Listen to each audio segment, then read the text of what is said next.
to follow after him, and he said, "Let me first go bury my father." And Jesus replied, "Let the dead bury the dead." But the things that you find important, the things that you find are priorities, Jesus said, throw them away. If you want to serve me, you have to take on my priorities, take on the things that I've called you to do. And the third man said, "Let me first go say goodbye to my mama." I kind of picture this guy as a mama's boy. And he comes to Jesus and says, Jesus says, "Follow me." And the man says, "No, God, my mama will miss me. I gotta go say bye to her first." And Jesus replied, if you look back, you're not even fit to follow after me. The life of the called is not a life of luxury. It's even said in John 15 that people will treat you badly because of his name. The life of the called is also a life of complete and immediate obedience. Jesus said to the man, no. It's either now or never. Not tomorrow, not 5 years from now, not 10 years from now. Jesus says it's either now or never. You put aside your disobedience and follow after me. And the life of the called is a life with no regrets. No regrets. I look through my life, and the day that Jesus called me, I turned away from the things that I did, and I look back, and it's not a life of regrets. It's a life that I cherish.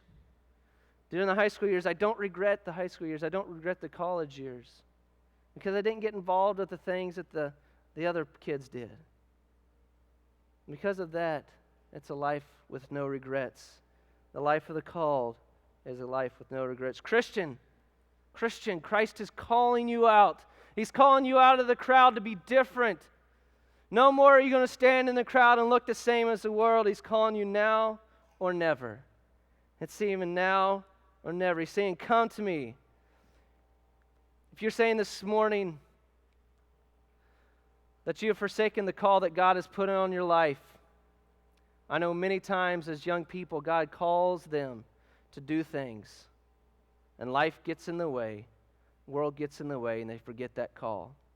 And many of you this morning are sitting in your chair knowing what God has called you to do as a teenager, as a young adult, when your mind was impressionable where God could still speak to you, and you've turned away from that call. You may be saying, "I've forsaken that call. I've forsaken the things that God has called me to do." It may be full-time ministry. God may have called you into the ministry and you said, "God, I'm not quite interested in that right now." God's calling you again. Or God may be have called you into something else, that you are being disobedient to Him. And I'm telling you this morning, if you're where you're at and you're discontent where you're at, I guarantee you're not where God has called you to go or to be. Maybe this morning you've become disjointed from the body of Christ. You've created a fraction or a crack within the body of Christ, and you have not been obedient to Him in service and in unity. Maybe you have been a member of the Me Church way too long, and maybe you haven't given God your total service that He's calling you to.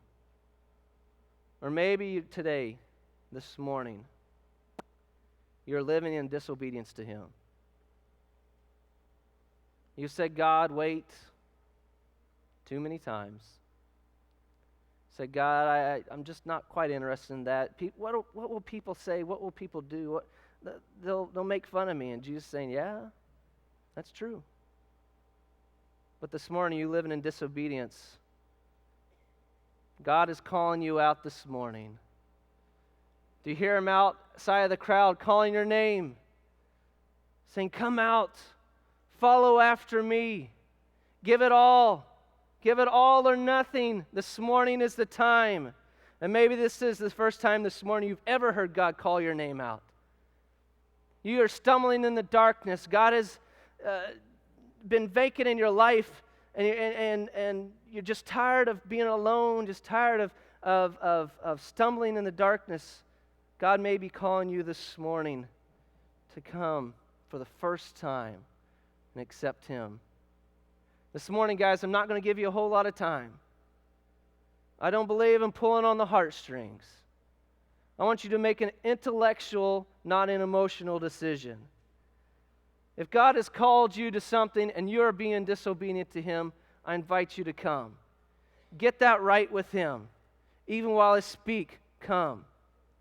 This morning, if God is calling out your name for the first time, you've never heard His voice call you in a way that you've been called this morning, I invite you to come. I'm going to give you a little bit of time.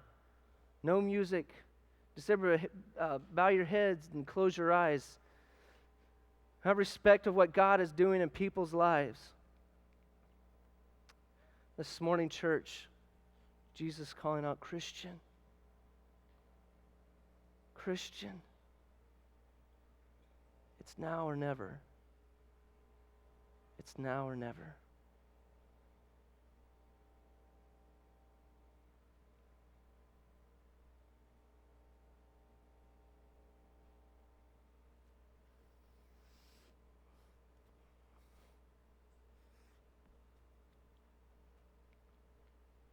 He may be reminding you of the calling that He placed upon your life as a young child or a teen or a young adult, which God still spoke to you. In your older age, you become hard to Him. You have stopped listening to Him, but this morning He's calling you back to where He wants you to be. It's not too late. You still got time.